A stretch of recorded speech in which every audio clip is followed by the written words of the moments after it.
being the map that brought us our beloved Wonderwaff and multivariant traps, so loved it was brought back to BO1 for a remake, and the episode you've all been waiting for, the breakdown, episode 5, Numa. My name is Knife and King and welcome to the breakdown, where I break down world record games and how they were done.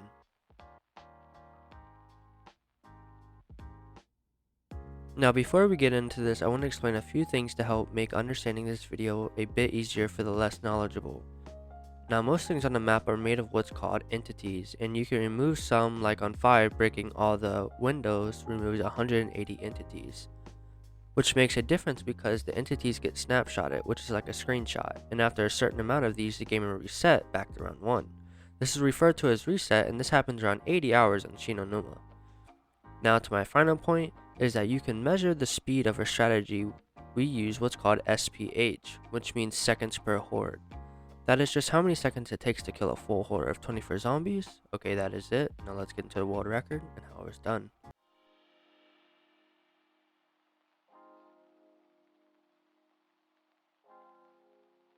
Now Numa is typically known for being the map with the highest round ever at around 10,751 by Krups.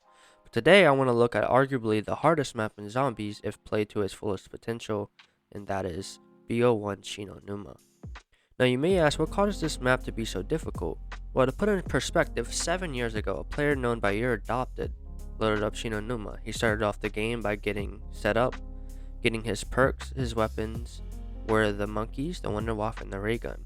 He then camped in front of the flogger area, using the flogger and the Wonderwaff to progress through the early rounds to the mid 50s, where he then began to do what's called drop down strategy. Now drop down strategy is where you start by the stairs, you then run up the stairs and wait on the zombies by that ledge. You then drop down the ledge and run through the main building and go and hit the flogger. Now a hidden gem about the flogger is that there are 2 trap switches. Each have a separate cooldown time, meaning when one is recharging you can use the other. Now when adopted hit round 163, which is where the zombie's health surpasses the highest known value for its health, meaning the zombie's health resets back to round 1 health, making them a lot easier to kill. Now adopted would sit on the ledge by the zipline and use the Thompson to kill zombies, dropping down to buy ammo after he reached insta-kill rounds. He then played what is called swamp horde ups, where you drop down and get the horde in the swamp by the zipline area. This strategy is 40 plus SPH and is one of the slowest strategies in the game. He did a mixture of this and the insta-kill round until his game reset on round 202, and ever since then, the round hasn't been touched.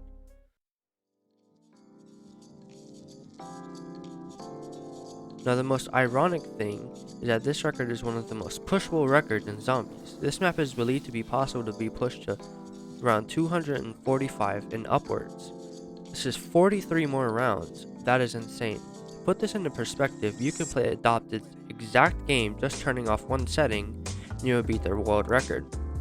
As for what needs to happen to reach around 245 and upwards, well, you'd have to change the entire game.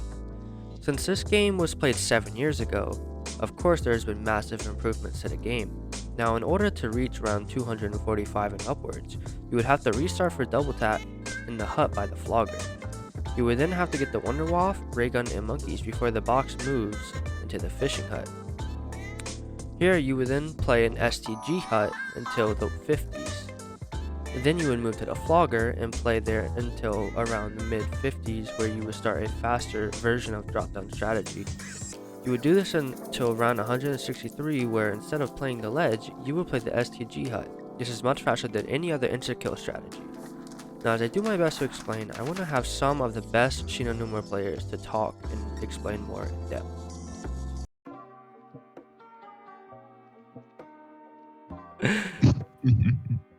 Okay guys, I'm here with Mango. Mango is probably one of the best Numa players there are, at least at the moment. He's been the closest person to dethroning the Baldy in 7 years. Thank you Mango for coming. My pleasure. Thanks for inviting me.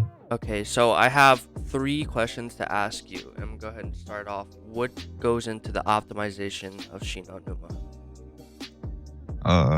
So I guess the main thing first off is playing perfect trap timing, because that's like the fastest way you can play any strat on the map is by playing perfect trap timing, no matter what strat you're playing. And another thing is playing SDG instas, because a lot of people have played bar. So let's say someone reset playing bar, playing SDG, you'd be able to save like an hour and a half or something like that playing SDG. So yeah, that's another thing. Other things can be restarting for locked huts. Like a lot of people have been doing this now where they'll restart to have QR or like speed cola locked inside the storage hut or even the bar hut. And that can save quite a bit of time, especially if you keep like speed cola locked to instas. Yeah, that would save like an hour or so. And another thing is locking meal kick. That can save about 40-ish minutes. And those are like the main things that goes into like optimizing the map, I'd say. All right. My next question for you is, what do you think is the maximum round possible on Shino Numa? Um, I think if you implement all the things I just talked about, I think a 245, give or take, is probably possible, but that'd be a really good game. Like little to no missed instas. You'd have to run perfect trap timing the entire game, play SDG. Maybe not locking meal kick might not be necessary, but it's like 43 minutes. And yeah, I think very little miss, because I think later on, like especially in the 230s and 40s, missing an insta can cost you like 50 to like an hour, 50 minutes to like an hour. So it's pretty crazy that, like, especially considering a lot of people restart for early rounds, like just to save maybe like 5 or 10 minutes, but later on, like a coin flip can decide whether you lose like an hour or not. But yeah, I think it's 45. But that's with playing perfect trap timing. I think you can get a 250 if you play the strats that people are not playing right now. The 5 and 5 strat, for example. If you played that the entire game, you'd save about, I think I did do the calculations. I think you'd save about 5 hours over someone who played perfect trap timing drop down. And yeah, 250 I think would be very possible, but that's like a really good game, like little to no missed, and a lot of 4-rounders. What do you think is the like most realistic round possible? I think a low 240. No, low It's two. realistically, like maybe with average instas, yeah, low 240. All right. My final question for you is, why do you think the record has stood as long as it has? I mean, there's been a lot of games over the past like year and a half, especially consider ever since like I started playing. I've seen a lot of really close games that I've played, and I've seen like multiple people play. It's not just like 1 or 2 people. There's like 5 or so plus people that have gotten pretty close. I mean, either people die or they like crash, and both of those have happened to a lot of people. Like I've died on 198 and I've crashed on 188, and then recently I've seen like Pancham die. Oh, not die, crash, and then he's also died past instas, and then there's multiple other people that I can't name off the top of my head that have just gotten really close. But I think like if the map just wasn't so unstable for some reason, I think it would be easily like 202 would have been beaten at least like 3 times over the past like year and a half. So you think the reason the record hasn't been beaten is the how unstable the map is? Yeah, just crashes. Like there's been about, I think about 3 or 4 170 plus crashes. That's like 170 to 202 is like 15 hours or something like that. So And most of those games that were played had like one down or were even flawless. So, yeah. Okay. Well, Mango, is there anything else you'd like to add about Shi no Numa? No, nothing really. All right, well, that's it. And I thank you for coming to my interview.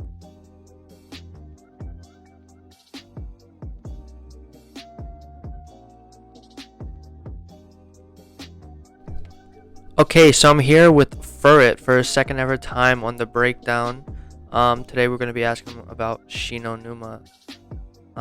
For my first question for you is going to be, what goes into the optimization of Shi no Numa? Okay, so I guess we can like separate the whole optimization in like three parts. First part is gonna be setup and like early runs, first 50 to I would say first 60, 70 rounds.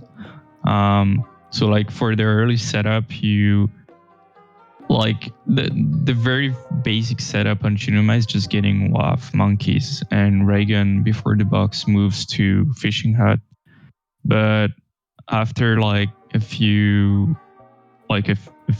tries and tests, like people are just making it so we get chug at SGG room, and also that the box doesn't move to like the bar room or the room where the type 100 is. So basically the only hut you'll have open is going to be the SGG one. So basically you want the setup before the box moves in like one of the huts other than SGG one.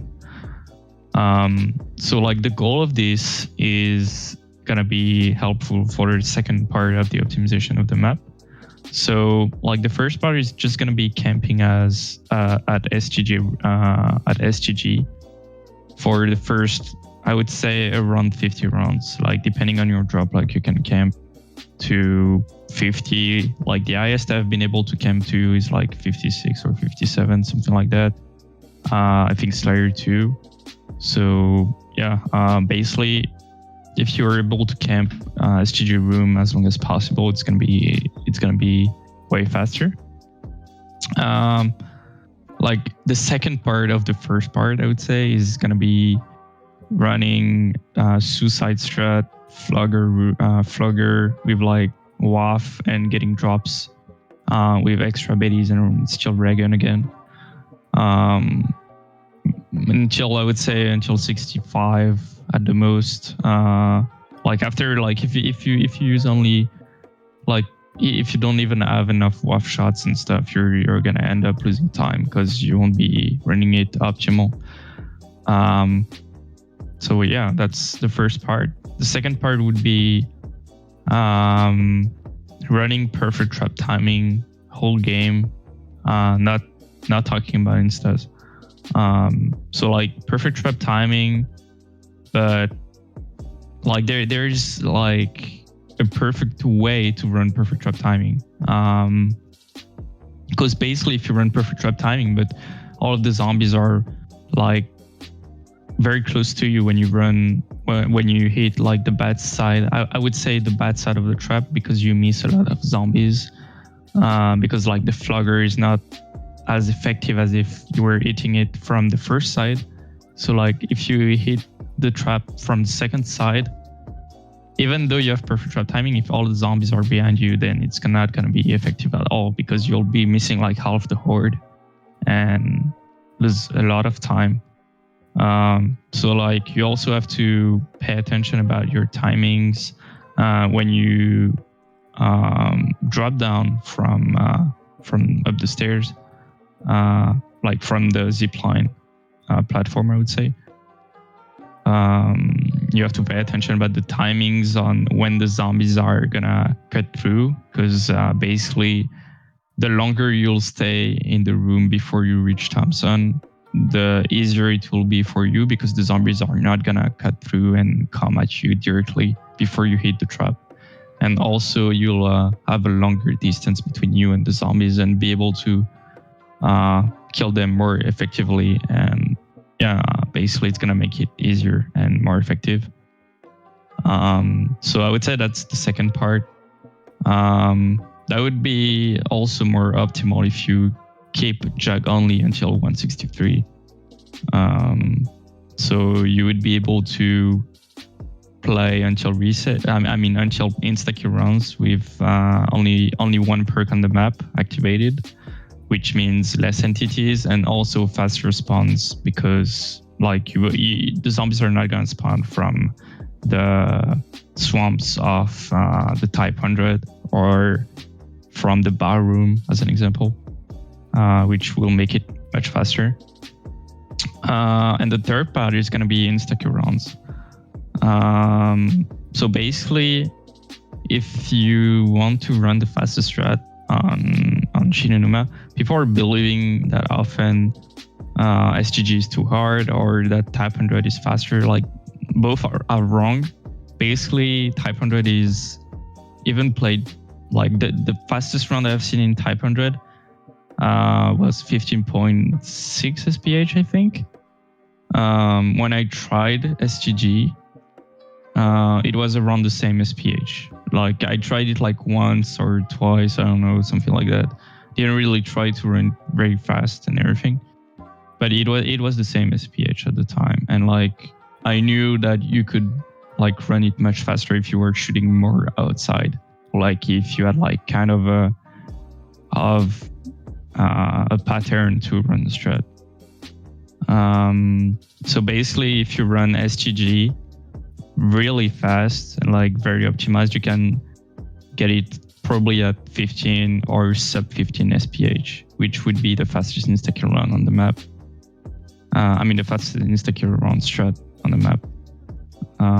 So yeah, basically the most optimized way to run Shirma would be getting drag at SGG, opening speed cola only on 163 plus.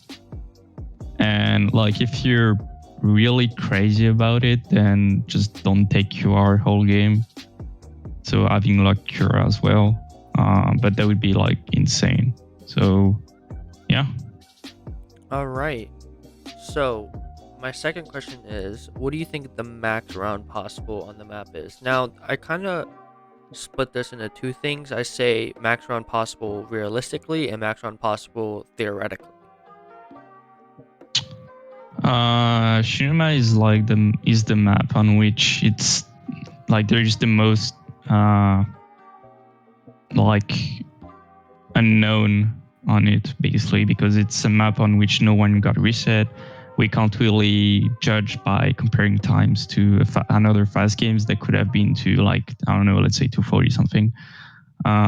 So like, it's really hard to tell what's possible. We know for a fact that at least 240, 245 plus is possible because of all of the calculations and stuff.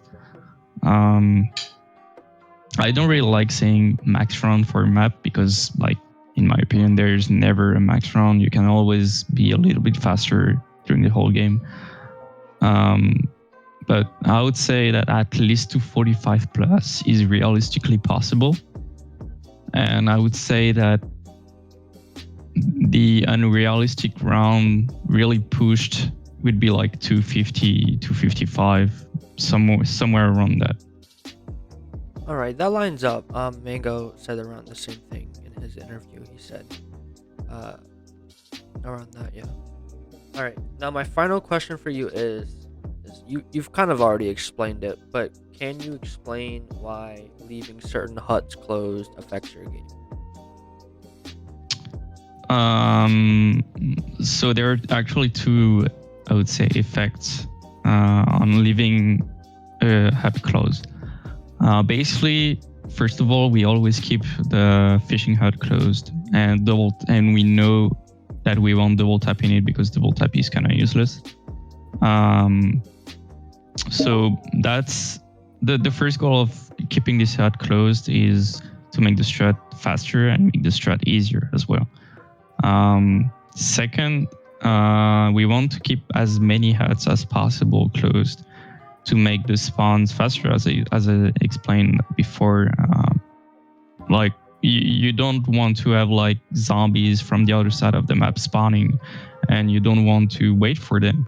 And also, that's I'm not sure if it's 100% accurate to say this, but I could probably think about it and say it's making the strat a bit easier because you don't have spawns from the other side of the map late coming coming through the trap when you try to go back in the trap after you turn it on and kill the horde.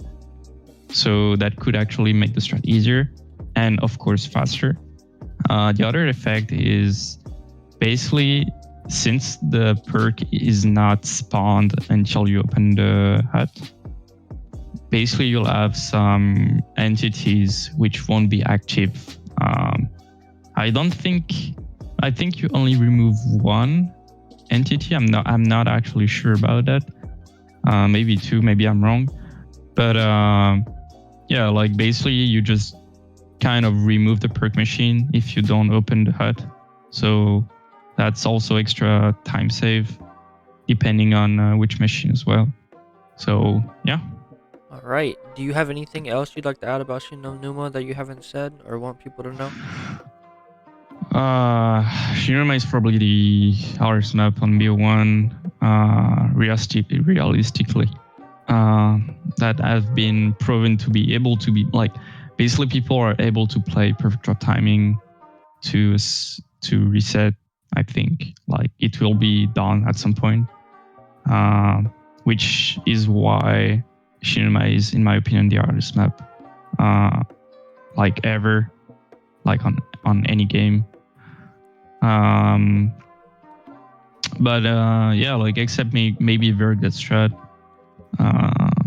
which like we haven't seen a single 100 plus done flawless, so that's a big difference. But yeah, like realistically, Shinrama, yeah, it is the hardest map.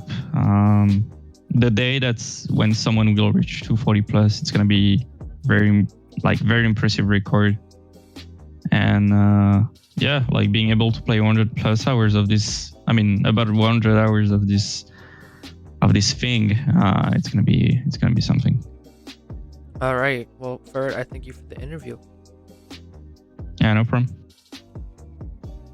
All right, guys. In conclusion, Numa can be pushed around 245 and upwards with the optimizations Ferret and Mango listed. We hope to see that in the future and would be one of the most impressive games ever played.